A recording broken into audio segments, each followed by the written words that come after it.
Attention shoppers, we've got to clean up on ILH. What the other wolves think? A true crime cleanup on ILH. Diabolical. Starting now. Oh, he's telling you that she's bats. Howdy, Holt Heads. Kurt Money here, alongside my co-host, Kateline. And finally, we're here to talk about the friggin' murder tapes. Huh? We watched it like 3 weeks ago. Yeah. Did you give it a rewatch? I did, and then I realized I didn't need to. Oh, really? Because it was all... I started it, and then I was like, oh, yeah. You started it, and you said, nope, don't need it. Turning this off. Caitlin's got better things to do. And I'll tell you why. What's that? Hit me. Well, this would typically come after you read the IMDb, and then you say, oh, Kate, what do you think? Okay, you know what? Before you do that, I'm going to take a look at the IMDb. This is for the episode The Murder Tapes, Season 5, Episode 3, called Footprints in the Snow. Real quick, Kate, Footprints in the Snow ringing any bells? This is not the Dateline episode of the same title. Footprints in the Snow. Absolutely. This is our second episode, Footprints in the Snow, for 2 different shows now. Who do you think ripped off who? Here's Dennis Murphy. Here is the description. The community in Bozman, Montana is shocked when police officers find Lauren DeWise deceased and her roommate, Ashley Van Hemert, critically injured. The police look to solve this horrifying crime. Kateline, what did you think? I know you've been dying to hear what I think. Weeks, yeah. Weeks. Now hear me out. Oh no. I was really mad when I found out what this was. What do you mean? I was mad at you for picking it because I saw something about this case, maybe it was a 2020 years ago, and I've never forgotten it. Oh. Because it is so terrifying. Police! The body cam footage has been burned into my brain for years. And when I saw that this was the episode, I was like, God damn it, Kurt. I found it. So I did not need the rewatch because I Okay. started it and it starts off hot and I'm like, oh, right, yeah, no. They could hear one injured roommate that was calling for help from upstairs. How many people are inside? Well, that is funny. It was a 2020. I watched it yesterday. It was called... Hang on, I wrote it down here. Boot prints in the snow. No. You Left Me for Dead from May of 2025. Wait, May of 2025? That's a year ago. I saw it way before that. You must have seen it somewhere. When did this happen? This happened in 2018. Yeah, it was back right around when it happened. Yeah. Because there was no interview with the victim yet. Yeah. Okay. Now that's great, Kate. And this, believe me, has left an imprint on me. Okay. It reminds me, speaking of previous episodes, I mean, her plight reminds me of a certain podcast all-star whose name might be Nancy Howard Shore. Uh-huh. Does she not? Yep. Okay. A similar kind of injury. I'd been shot in the head. A similar kind of faith in God. Oh, big time. Big time. That's only a God thing. Now, before we break it down, you're right. The 911 footage is the reason why I chose this. Mm-hmm. It's a decent enough story on its own, but what we're about to talk about with this 911 footage, I think left me like cold. It was hard for me to react seeing her and hearing her on this footage. Uh-huh. I'm going to spoil it and say that the person that we're talking about, this 911 footage that we're about to play, she survives. I feel like that's the only reason why they allow people to ever see this footage. Yes. She allowed them to show it. So I feel like I just want to let the Holt Heads know that when you're about to hear this, just know that she pulls through this somehow. Police!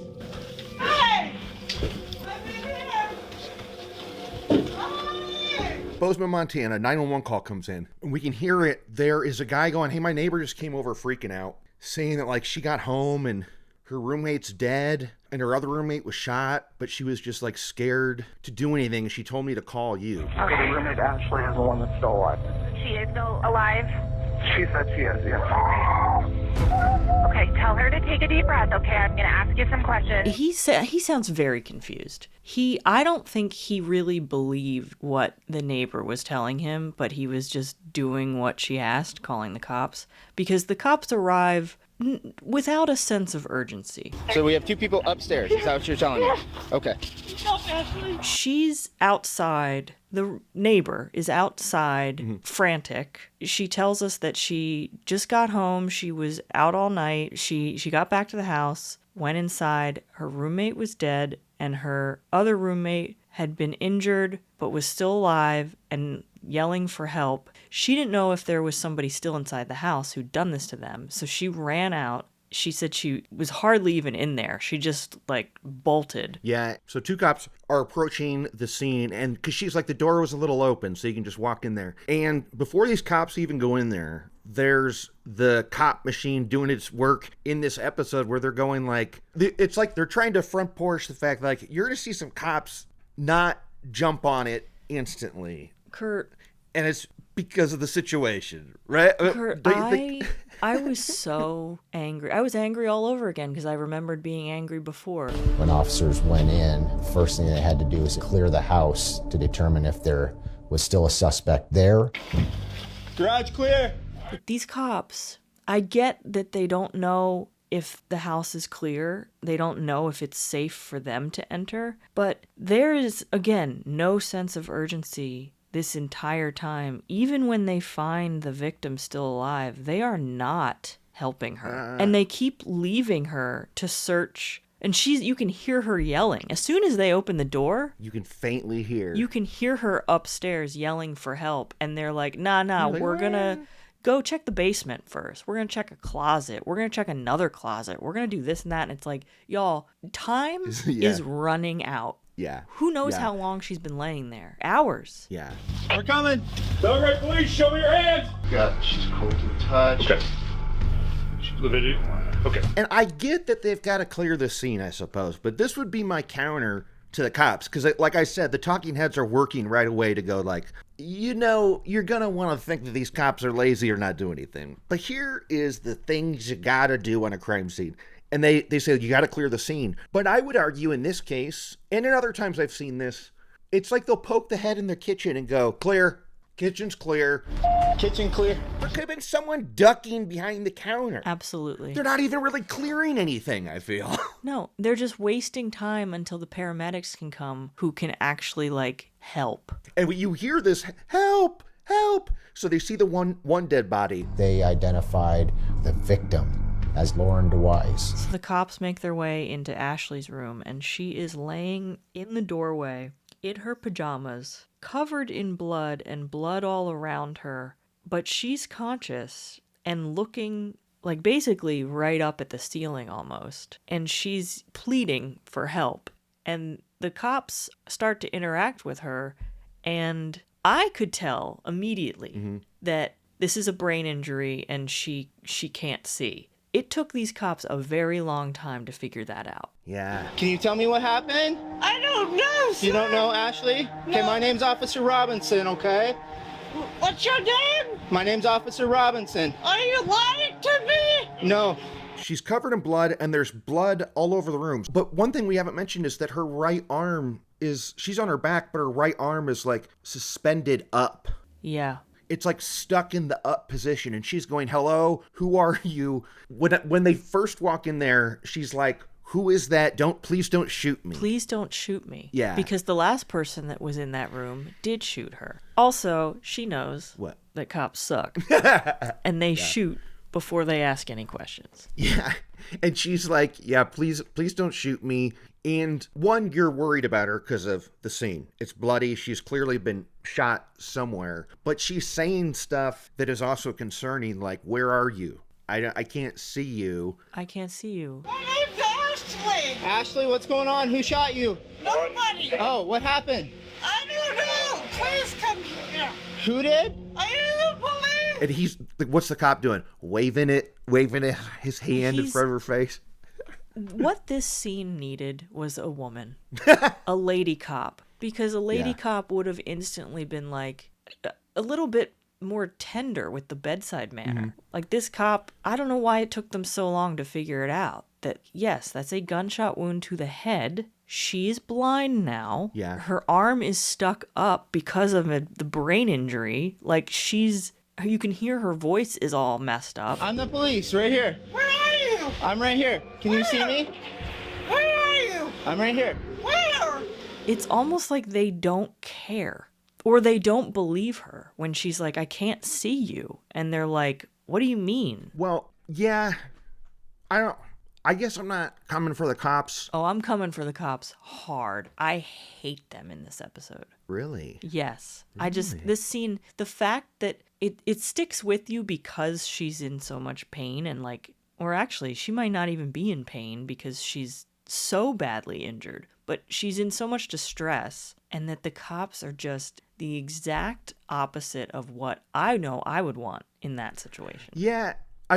The things that she's saying, it reminded me of, it gave me Aunt Bethany vibes in Chris's Vacay when she gets there and she's like, don't push me down, clock.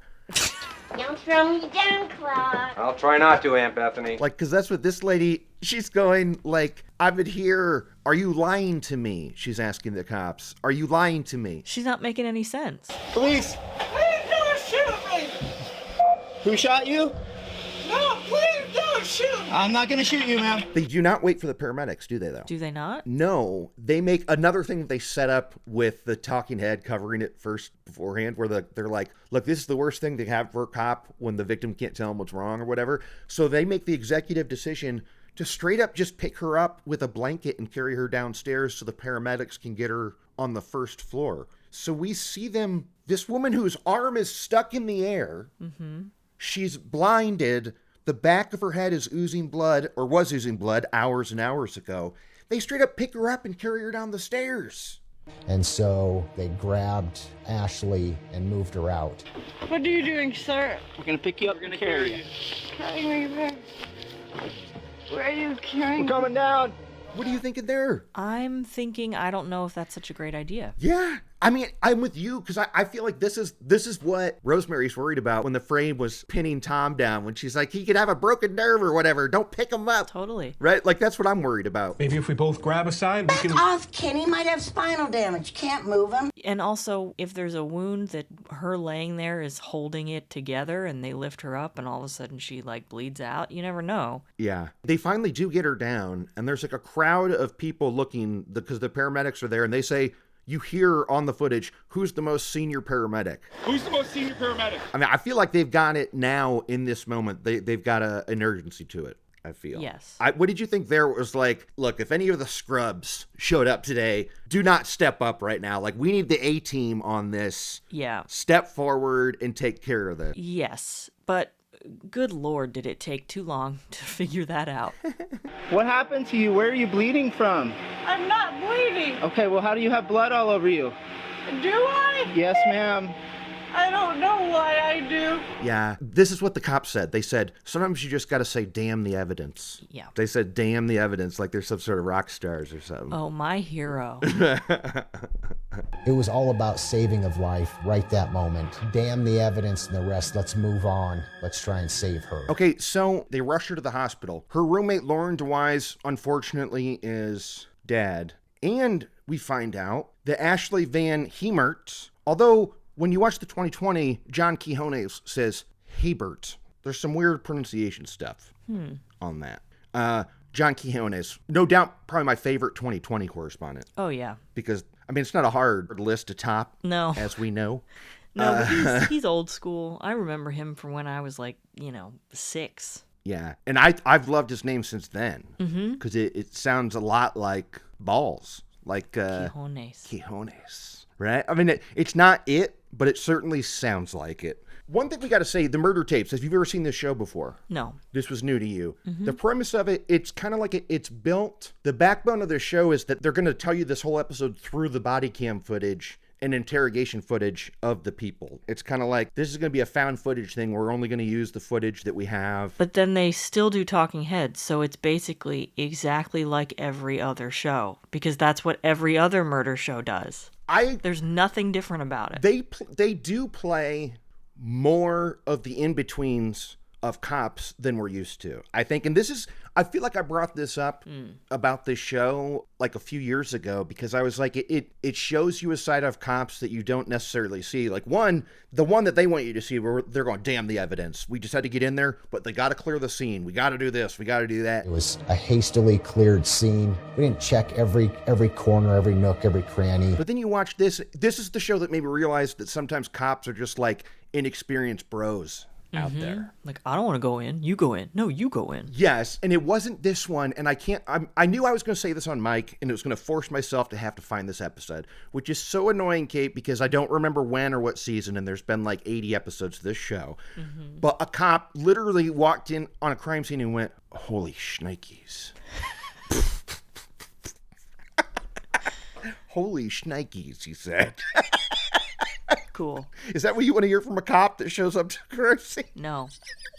No. Oh, holy shit. Nikes. But I feel like this show, they could have learned how to handle this better by watching themselves from Dateline, to be honest, because the show reveals that as harrowing as that footage was, guess what? Ashley survives. This is when we find out that she friggin' lived, and the cops are going to go to the hospital to interview her. Yeah. We did eventually receive word from the hospital and the medical staff that she did pull through, and we would be able to visit with her and conduct an interview with her. And we hear that footage too. Just audio, though. They're talking to Ashley. What's that? It's just audio. Right. It's just audio. So obviously, you know, we're here to talk to you. Yes, I do. Yeah. Yes. And then they reveal, hey, we've got Ashley right here. We're talking to her. She's in the room.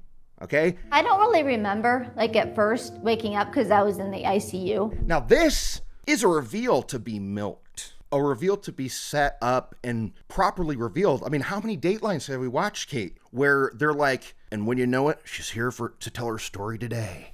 Or they set it up where it's on the interviewer first, and the interviewer's going like, bet you didn't think you'd be here today. And then they cut to the woman. It's like, and there she is. Meet Brigida. She's still with us. This show didn't do shit. It just cut to her talking. I was like, guys, you've got a home run in your back pocket right now. We all expect this woman to be dead. Just like coming to terms of, even though it sucks, this is how life is right now. Don't you think it's kind of crazy they didn't play up the reveal of her being alive and they're on the show to talk? I don't think it's a good show, Kurt. They shit the bed. They shit the bed.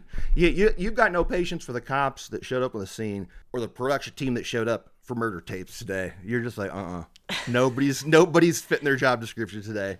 Nobody. No. And we hear the tape of the cops talking to her in the hospital room, just the audio. And what's her vibe on this tape? Well, I want to be careful with how I talk about her. Oh, Kate. Every word out of her mouth was about Jesus. Every single word. I know that God's still by my side, and I know that I can get through anything. I get it, and believe me, I'd be the first one to criticize that, because that's not how I party. But much like my girl, Nancy Howard Shore. Because I'd been shot in the head. I'm kind of like, good for you, girl. Whatever gets you through, because she did survive something she should not have survived. But that was luck and medical intervention, not divine intervention. Look, I agree with you 1,000%. I can't. She's even more hardcore on the Jesus train than Nancy Shore. And Nancy Shore's a big old fan of Jesus. Oh, Jesus, help me. And Ashley is not blind. No, she's not. The cops are like, asking her questions like, what do you remember? And she's like, oh, you mean from when I got shot? Yep, Ashley, that's what we're talking about here. We're here to talk about. She doesn't remember any of that. She says she remembers part of like the day before and the night leading up to it. She doesn't remember anything. And she definitely doesn't remember any of the stuff that was on the body cam footage. No, definitely. Which makes sense because all of that you can tell is like the result of a brain injury. So the fact that would all kind of be wiped from her memory makes perfect sense. Yeah. Show me your face then. I'm right here. Can you see me? No. Can you see anything? No. No? No. Okay. This really made me think of freaking Nancy Howard, is because she goes, the first thing I remember is being in the hospital and giving the I love you sign to my brother, because like the family showed up worried about her and stuff. I remember kind of doing the I love you sign to my brother when I was you know, obviously laying in the hospital bed. And that made me think about the friggin' Howard sisters putting their thinking hats on, or whatever they said, and doing sign language to the mom to try and determine what she was trying to say. Remember that? So she's over there, like, doing stuff with, like, the bottom of her hand, and I'm like, okay, she's spelling something. Crap, Brianna, what is that letter again? Yeah. And she beat her hand on the pillow to be like, no. And we're like, okay, put our spelling caps on. Before they completely turned on her? Yeah, exactly. Yes. And what was that what was the elder Howard sister's name? Ashley. Ashley! Friggin' Ashley, too! I'm sorry, what? Crazy. Anyway, so we're talking to Ashley. She has survived. She couldn't identify the shooter, obviously. And she's like, the cops, like, they can't believe that she survived either. Because their questions to her like, do you remember anything? Like they did not prepare questions. They assumed this would not end well for her. No. So there was no homework being done. Hey, do you remember when you got shot? Oh, you don't? All right, well, that's gonna do it for us. And I know this is kind of a tough question, but can you tell me, do you remember anything at all? When I got shot? Mm-hmm. No. And she even prompts them. She gives them a good old-fashioned, like Kateline would think, like, here's an invitation to your job. She goes, maybe if you ask me some specific questions, it'll jog my memory. She says that to them, like holding their hands, right? She's helping them, fully holding their hands. These cops, man. Yeah. This, to me, in that moment, this is some real men suck and women are warriors thing. Where it's like the woman who got shot in the back of the head is like, well, it's okay, just take a breath, son. Maybe if you just ask me some questions, it'll jog something. Like, just start out with some easy ones. Yeah. We'll do this together. Yeah. Maybe if you ask me a more specific question, I might be able to answer. I don't know. What she remembers is she was dropped off at her house. She was a roommate with 2 other people, and her boyfriend, Ralph, drops her off. And this, I loved. I'm a big fan of Ashley, and this was where I kind of fell for her, because she says, she's telling the cops, she's like retracing her steps, and she says, and, you know, Ralph gave me a kiss goodnight, and he said, I'm going to wait and watch you go in until you lock the door. And then she goes, and I said, I know you will. The last thing I remember is I gave him a kiss goodnight, and he was like, okay, I'll watch you go and get inside. And I was like, of course you will. I love that attitude, Kateline. What do you think? You see what I'm saying? I love it when she's like, you will watch me in because you're a gentleman or whatever. I kind of like your sassy attitude. And I deserve it. I don't know. I was pro the attitude. Not you, huh? But don't we find out that they're not really together anymore? Well, that's what's the thing is the cops talk to this Ralph guy, and we find out they've been trying to break up with each other for weeks, and they had successfully done it this day. Which is hella suspicious. Yes. Like, was he on board with that breakup, or did he go back later and kill her? Or try to? We've been attempting to break up with each other for several weeks, and pretty much this week, we decided together that it was the right thing to do is to not date each other anymore. He's telling them, you know, we stayed at a hotel and then we come back, you know, we broke up. And then he goes, we hear him ask the cops, do you believe me? And then kind of like chuckle. What were you thinking here, Kate? I was like, oh, dude, wrong question. Wrong question. He did it. Like, he's guilty. Yeah. Do you believe me? Dude, not anymore? Do you believe me? Did you attempt to kill Ashley? No. Did you attempt to kill her roommate? No. Have you been in that house last night? No. Do you believe me? Why not? You gotta ask. And when you say they've been trying to break up, to me that means like, oh, this was toxic. This was a relationship that was just like back and forth, on again, off again, volatile. Okay, that's one interpretation. I'm going to offer you an alternative interpretation. This is a relationship filled with passion. I just can't quit you. They just can't get enough of each other. I mean, she did say that they had stayed at a hotel. We went to a place in Livingston. It was a hotel. But why does a couple stay at a hotel when they have roommates? It's so they can go to Pound Town, okay? So maybe they weren't broken up. But why do they stay at a hotel if they're trying to break up? Because they can't be apart because they deserve to be together. This is my alternative theory. Then why don't they live together? Who knows? And also, I don't know if Ralph was around when she survives and stuff. I mean, he's not really involved in the aftermath, is he? Do you think they did break up? And I think this was the final seal where he was like, well, okay, well, now I am walking away. Well, during the recovery that you're going to have to go through. I guess what we're saying is he did not shoot them. Yeah. Now, this is interesting. We didn't see any pictures of him. And there's some players later that are going to be blurred. I'll tell you this, in the 2020, we're seeing those blurred faces, and we're seeing this Ralph guy, okay? We're seeing him in everything. We see footage of him being interrogated. So I wonder if Murder Tapes didn't want to show it or something. I don't know. But we see him, and he's like a huge dude, too. What's he like? He's like a big mountain man with a big old beard and stuff. He kind of looks like Crazy Man. Interesting. He's like 6'5" or something. She's so tiny. Yeah. So even without this incredible story of survival from Ashley, we would be doing this episode because of the names of two of the officers that we talked to on the show. These are all-timer names. First one being, he introduces himself as Jeremy Cop. Okay? He doesn't say what he is, and that is that he's Detective Cop. Okay? Detective Cop. What? That's this guy's name. My name's Jeremy Kopp. I'm the detective sergeant for the sheriff's office. It reminded me of like Venture Brothers, like Dr. Girlfriend or something, or like it was just weird to put these things together. And they literally call him Detective Cop. It's very stupid. Detective Cop. Oh my God. And he's the one who ends up breaking this whole thing open. He's on the interrogation footage. And let's just talk about this guy now. There's another breaking it open. Yeah. This, by the way, this whole thing gets solved in 48 hours. Like, it is not this long, twisting, turning mystery. Yeah, you're right. But the second cop that is memorable, this is an old-timer that we talked to. This gentleman's name, they didn't say out loud, and I think I know why. His name was Arlen, and then his last name was spelled Greydanus. Arlen Great Anus. What? Now I know why they didn't friggin' say his name out loud. Great Anus. Arlen Gray Anus. Great. No, it's a D, but it certainly sounds like a T. If you're like, I'm looking for some butthole action, you're like, I got a guy, Great Anus. Okay? Detective Great Anus is going to be exactly who I want to put you in contact with. That is a funny ass last name. Oh my God. These f***ing cops. But yeah, I mean, they arrest the ex-husband or like the estranged husband of the dead woman, Lauren DeWise.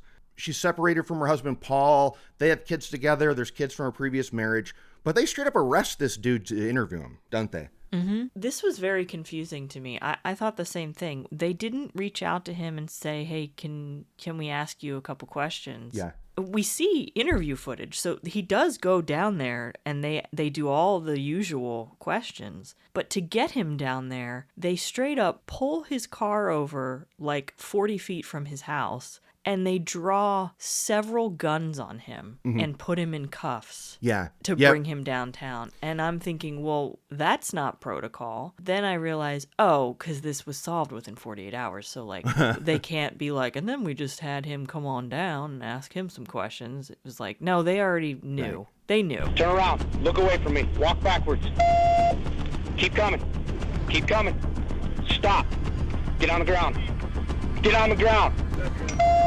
Do not move. Do you understand me? They did, but they did not have probable cause to issue an arrest warrant. So even though they straight up arrested this guy to talk to him, they did have to eventually let him go. They talked to him for hours on end and stuff. What happened to his car? If they pull you out of your car and put you in cuffs and take you downtown, your car is just like sitting there idle, unlocked. Yeah. It looked like it was in a neighborhood, so I wonder if they do it like right outside your place. It was, I think, like I said, I think it was right by his house. He was about to pull into his own driveway, but still, how does that work? Good cue. The Bozman Police Department located Paul near his residence.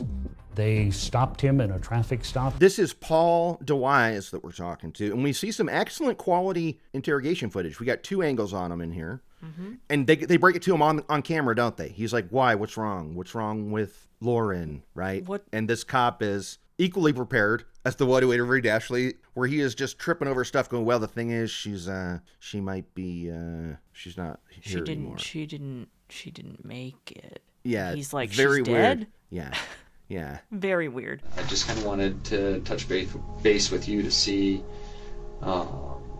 if you were over there at all, if kind of where you were. What's your take on Paul? Well, other than guilty. If you didn't know that he just got like violently arrested and brought in there, this would look like any normal interrogation of the people in the victim's life because he's super chill and calm. He is. Way more calm than I think anyone should be when they have just had guns drawn on them and thrown into the back of a cop car. Yeah, and here they're being told that they're... It's like he just walked in flip-flops and sat down and was like, hey, I'll help you out. That was the vibe. Sure, right?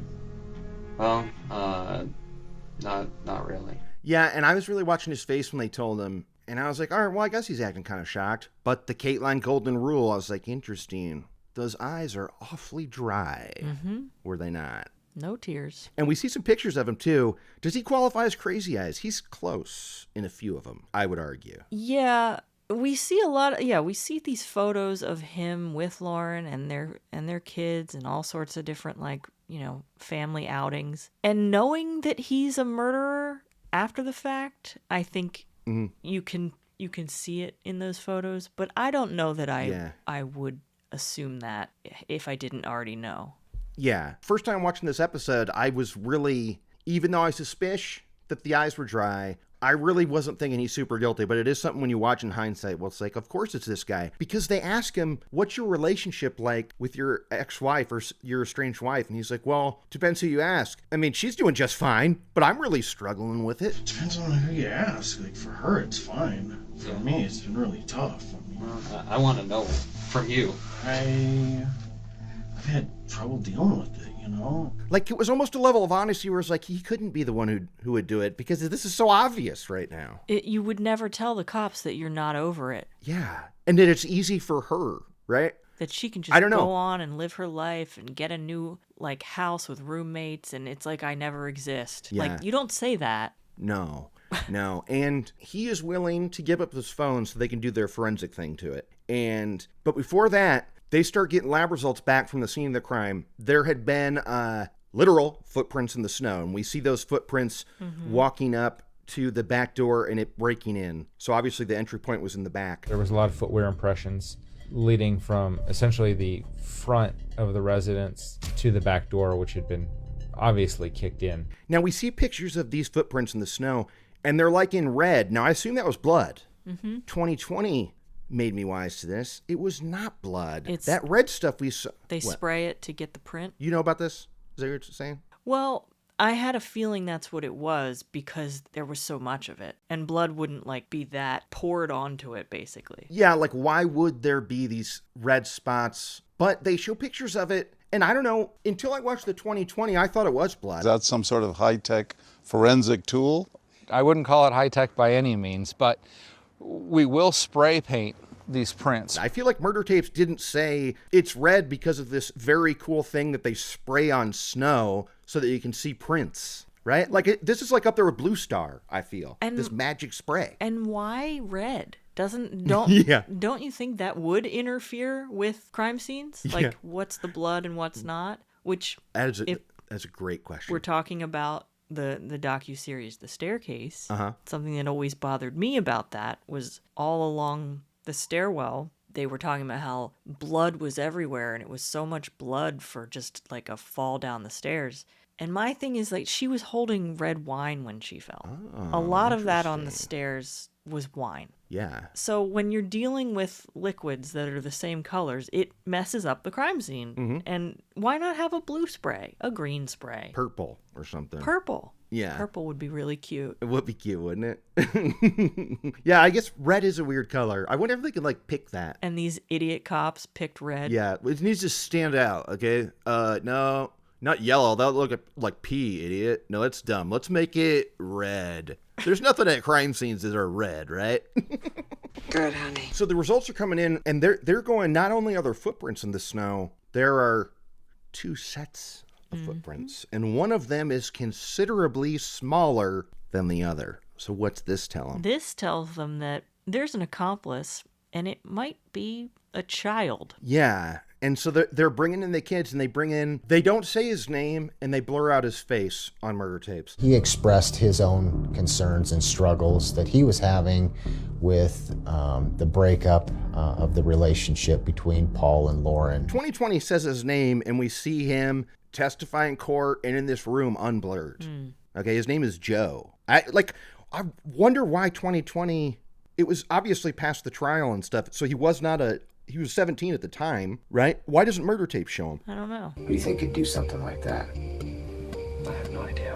And it couldn't be my dad. He loves his family too much. But they bring in Paul's son, and the cops are talking to him. A detective cop talks to him. And Detective Cop, you get why he's got this insane name, such as Detective Cop, because it looks like he invented the interrogation methods they use, where they are an inch away from their face, and they're like man spreading legs around them, around their legs. Oh yeah, he was sitting big time, so close to this kid, and you know how riled up that makes me. He's super in the grill. The only way I can help is if you and I are honest with each other. I can't help if you and I aren't honest with each other in here. And his mother is also in the room, thankfully. Yeah, and we see her occasionally. Okay, so they're talking to this kid, and they're like, yeah, I was hanging out with my dad last night. We're basically like best buds. And the cops kind of question that. That kind of throws him off. It's like, really? You hang out with... I mean, we met your dad. You're going to get beer with that guy?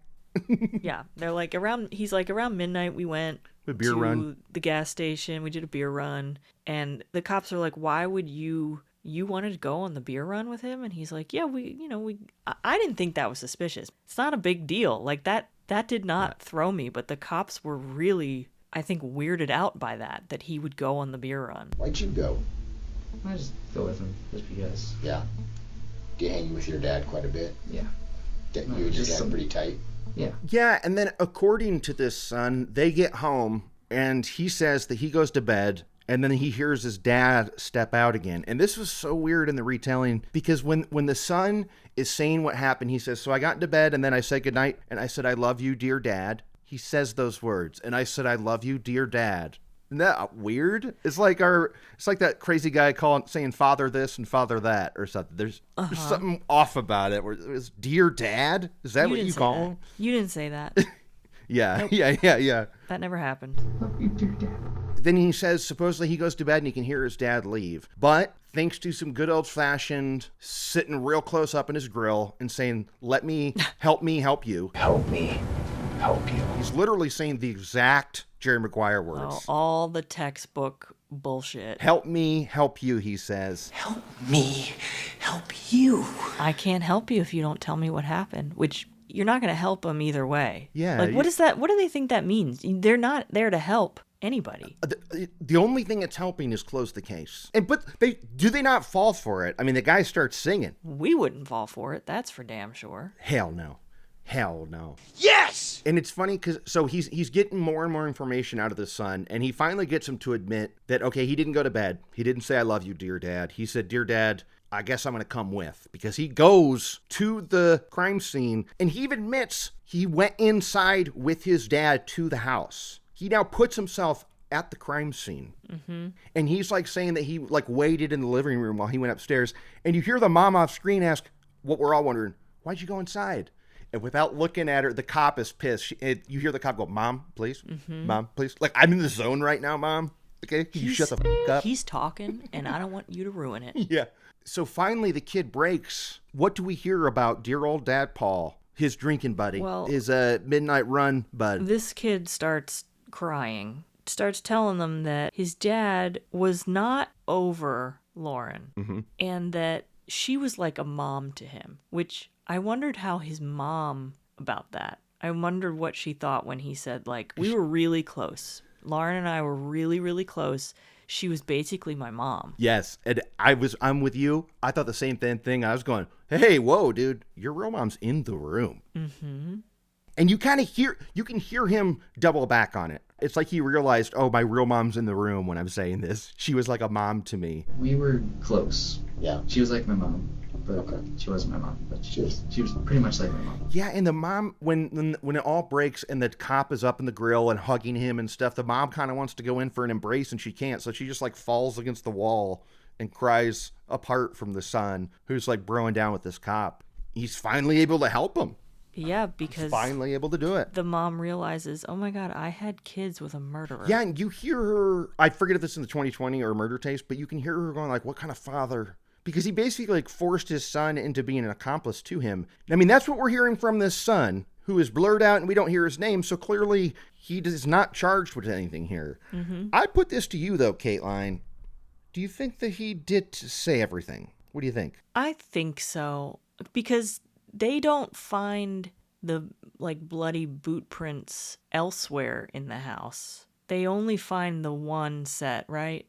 I don't think he left the living room. I think he did stay down there. Yeah, but I mean, the only footprints we saw are outside.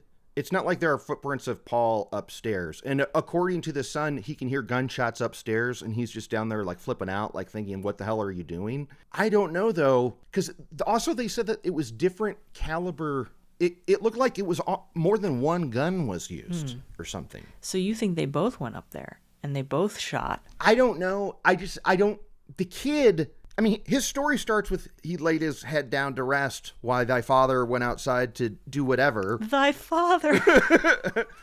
You know what? His story started as bullshit. So I feel like it could all be bullshit. I don't know. It's true. I guess I just believed, stupid me, believed the show that his dad told him what to say. Yeah.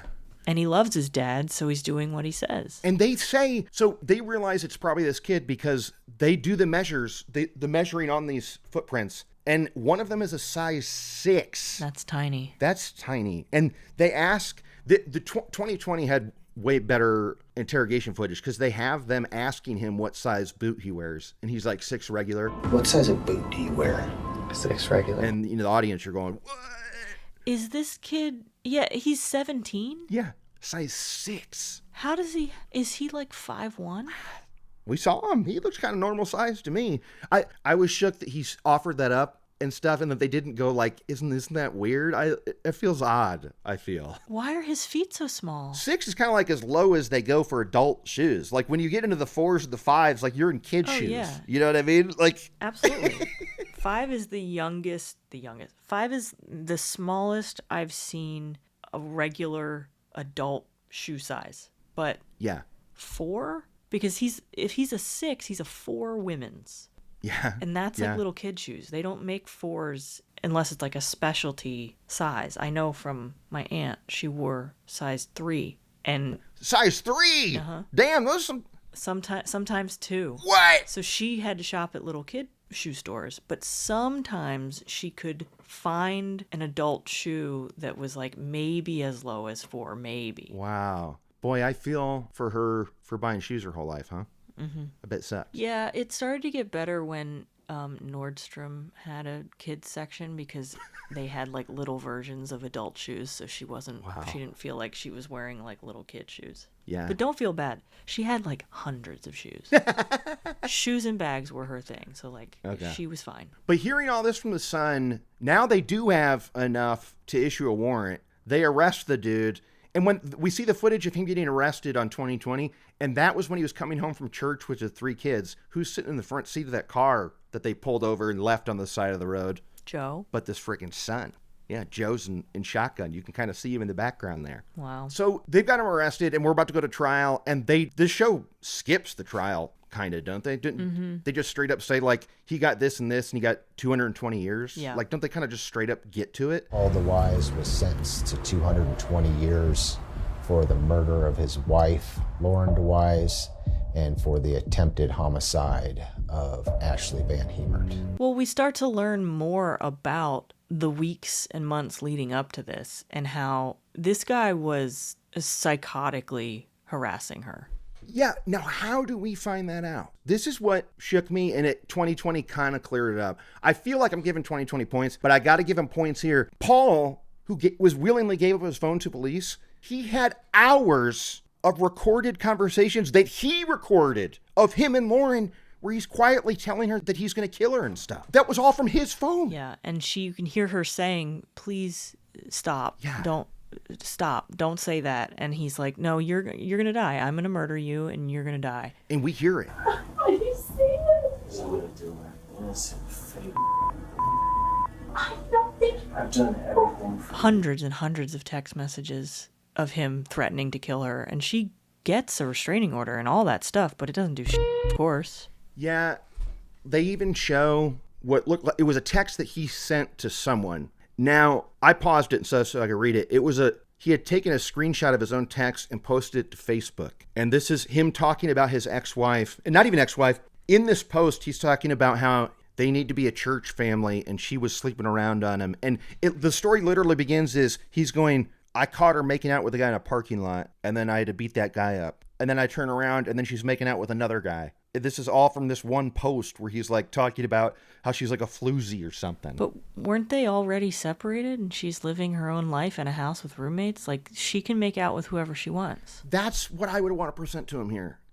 Because I'd go, hey, Paul, it sounds like you're acting like you were blindsided by this and then, you know, you're sleeping on the couch or something. But she straight up had roommates, bro. Like, she was afraid of you and you guys didn't live together anymore. I will never understand this. I would say 8 out of 10 of these cases that we cover, it's the husband doing the whole, if I can't have you, no one will. Yeah. But I've never understood it because why do you care that much? Like, you're spending so much time and energy harassing her when you could just move on yourself. You could just also meet someone new. Yeah. I don't know. You hear why did he record himself? Why did he do that? Again, like, don't write down your crimes. And he has hours of recorded evidence of him threatening her and hundreds of text messages. And that alone wasn't enough to, like, get him arrested for stalking and threatening and stuff. He never was arrested before the murder. No. That's what's so terrifying about this kind of stuff, is that these protection orders really don't do anything, and there's nothing else you can do. Yeah. You just have to wait until they actually try to kill you. Yeah, it's like it's situations like that where it definitely highlights the fact that our system is built around nothing can be done until there's already a victim. Mm-hmm. It's like we can't punish them until someone's actually died for it. Sorry. Because even if they attempt the murder and they don't get away with it, that's still not enough to keep them locked up. Hell no. The recording stuff, I can cite multiple episodes of our show where the woman secretly recorded her spouse for these reasons because she was afraid of him and stuff. I was just so shocked that he was the one recording it. Yeah. I just don't understand his purpose for it. Like, was this spank bank material for him threatening his wife or whatever? Why would he record it? Dude was crazy. Do you think Joe's mom is just relieved that she got out of the relationship with him without harm? Yeah, definitely. So yeah, I mean, he gets 220 years. He's in prison. Ashley's update, she's got her companion dog, Bronson. This was kind of heartwarming. I thought she got this companion dog because she had a lot of recovery from this. I mean, she had to learn to walk and all sorts of crazy stuff. Mm-hmm. But this was a dog that she had before then. And when I was looking for info on this later, in the comments, they're like, and she still got Bronson. And I was like, boom. And I said, Kateline might not realize it, but welcome to the list, Bronson, because you're going to be on that list because it sounds like my girl is a Charles Bronson fan. You believe in Jesus? Yes, I do. Well, you're going to meet him. Why else do you name your dog Bronson? What? Where was Bronson when the murder happened? Bronson was at Ralph's house. I found this out from the 2020. The dog had pretty much moved in with Ralph because he was home more. So the dog was not home that night. Again, it kind of makes Ralph sound good for it. The one who asked, hey, do you believe me, cops? Do you believe what I'm telling you right now? Well, it's a good thing Bronson wasn't there because he probably would have been shot. Yeah. Okay, so we're at the end of the episode. Before we go to those lists, I'm going to hit you with some of the facts from the 2020. This was one, they interview Ashley's mom. She was nowhere on the murder tapes. Okay. This sounded kind of like she was like, I'll do it for the 2020 money, but not what murder tapes, an ID Discovery show or whatever. Like, no, thank you. They did worry that Bronson was involved because they did find bloody footprints from a dog. There was like a mattress on the floor in the middle that was a dog bed. They did not describe that for us in murder tapes, but there was a dog footprint on there, and they took prints from the dog. They show the cast they made of these Bronson dog footprints. And this is the first time they'd taken prints of a dog. Uh-huh. So they thought maybe Ralph was lying and he and the dog were there that night. Maybe. Maybe. Okay, so this son, Joe, that may or may not be an accomplice. As far as we know, according to this show, he's a victim, and we should treat him as such. But I'm still got a little side-eye. But I've got definite side-eye for Joe's sister, Natalie, because they talk about her on this 2020, talk about obstructing some justice a little bit. Okay? What'd she do? Well, they had uncovered texts exchange between brother and sister of the night of the murder at 3 a.m., just out of the blue, they told each other that they loved each other. And the cops were like, it's kind of weird to send that to your brother in the middle of the night, and that's it. It just says, I love you. And they said it back. She knew. So in the 2020, they talk to Natalie. They bring her in, and they're like, listen, you don't have to say anything. You're not under arrest, okay? If you don't want to talk to us, you don't have to. So, but is it okay if we just, you just tell us what happened? And she goes, well, if you give me the option, I don't want to talk to you. And they were like, oh, okay, well, then I guess you can leave. She straight up stonewalls him. I mean, Kate, you'd high five her in this moment. She says, well, I don't want to talk to you guys. I'm out of here. Yeah. You do not have to answer any questions. Okay, keeping all that in mind, do you still want to kind of ask or answer a couple of questions for me? No? I mean, now that I have a choice, no. No? Yeah. Okay. I feel like I remember that now. I remember the 3 a.m. I love you text and thinking, wait a minute, what's going on here? Natalie was on her dad's side through the trial. Yikes. I mean, I think she even testified in support of him. I think they all knew what was happening that night, but they were kids, so they're not going to get in trouble for it. Yeah, and when it comes to extra info, 2020 even had a recorded, talking about murder tapes, they had a recorded call from Paul in prison to Natalie, and they play it, okay? And this is Paul matter-of-factly telling Natalie to tell Paul to step up and stop lying and take the heat for this. He's scared, I understand, but he needs to understand the jails here, they're safe, they're nice, the food's good, and they don't have the rape problem, so he doesn't have to worry about that. Okay, good. Paul is adamant in court, I didn't do this. Sounds like my son did it. Maybe you should really talk to my son about it. He's straight up trying to pin it on his son. How about that, huh? That's insane. Yeah. I didn't do it, and I don't deserve to go to prison. And what you've done is wrong. Oh my God. I mean, though he's a murderer, but the fact that he's so willing to throw his own son under the bus like that, I don't... Even though there's all that evidence of him wanting Yeah. Lauren dead. Yeah. And the son didn't want her dead. Yeah. I mean, she was like a mom to him, but not like a real mom, right? Mom, please. All right, well, that brings us on to our lists. What do you got? Kate's unnamed list. There was some crying and saying I'm sorry and stopping. Textbook, yeah. I think twice. Yeah, this was the friend. Lauren was like a manager at a bank, and we talked to her fellow bank teller friend. And you're right, Kate. She straight up cries, says sorry, and then starts talking again. Uh-huh. Yep. She was friendly. She talked to everybody. Sorry? You haven't had one of these in a while. It's been over a year, easily. Yeah. All right, is that all you got? That's all I got. On to Kurt's Kick-Ass List. Kick-Ass List. 1, can I hear that Pee-wee theme? You guessed it. You heard the word of the day in this episode. Do you hear them say ecstatic? Kateline, did you hear them say it? I did not. They said it. They friggin' said ecstatic, dude. Wow. I think in any other case, you would be absolutely ecstatic and gratified. I pray it keeps coming up. It is so weird at this point, and have 2 in a row. Feels like it's gonna. 2 back-to-back of the word ecstatic happening. Wild. I saw footsteps in the snow. They said the name of the episode in the episode. This is kind of like when Dateline talks about Dateline in it. This is kind of like the same thing. So I'm going to give it to you there. Welcome to the list. I didn't see any footprints in the snow leading up here. And then Bronson. I mean, clearly my girl Ashley here is a big Charles Bronson fan. I'm living in Bozman again with my companion dog Bronson. He's my best friend. And that's why she named her dog Bronson. So that's pretty cool. Yeah, we can just assume that that's what it's for. Why else would you name your son Bronson? Truly, Kate, give me one reason why you'd... Well, Bronson is a name. It's a first name. No. It is. I think the word Bronson is like Kleenex or Hitler. It's like, I don't know. It means one thing. What do you, like, I don't know. That is not true. It absolutely is. What about Bronson Pinchot? Pinchot. Is that how he says it? Yeah. America, home of the Whopper. Well, sad news for him. His name is co-opted. I mean, maybe it's just because I'm such a Bronson head, but I don't know. I can't help but think about my boy. Well, you're going to meet him. And on that note, I'm Kurt Money. I'm Kateline. Down from the dance floor.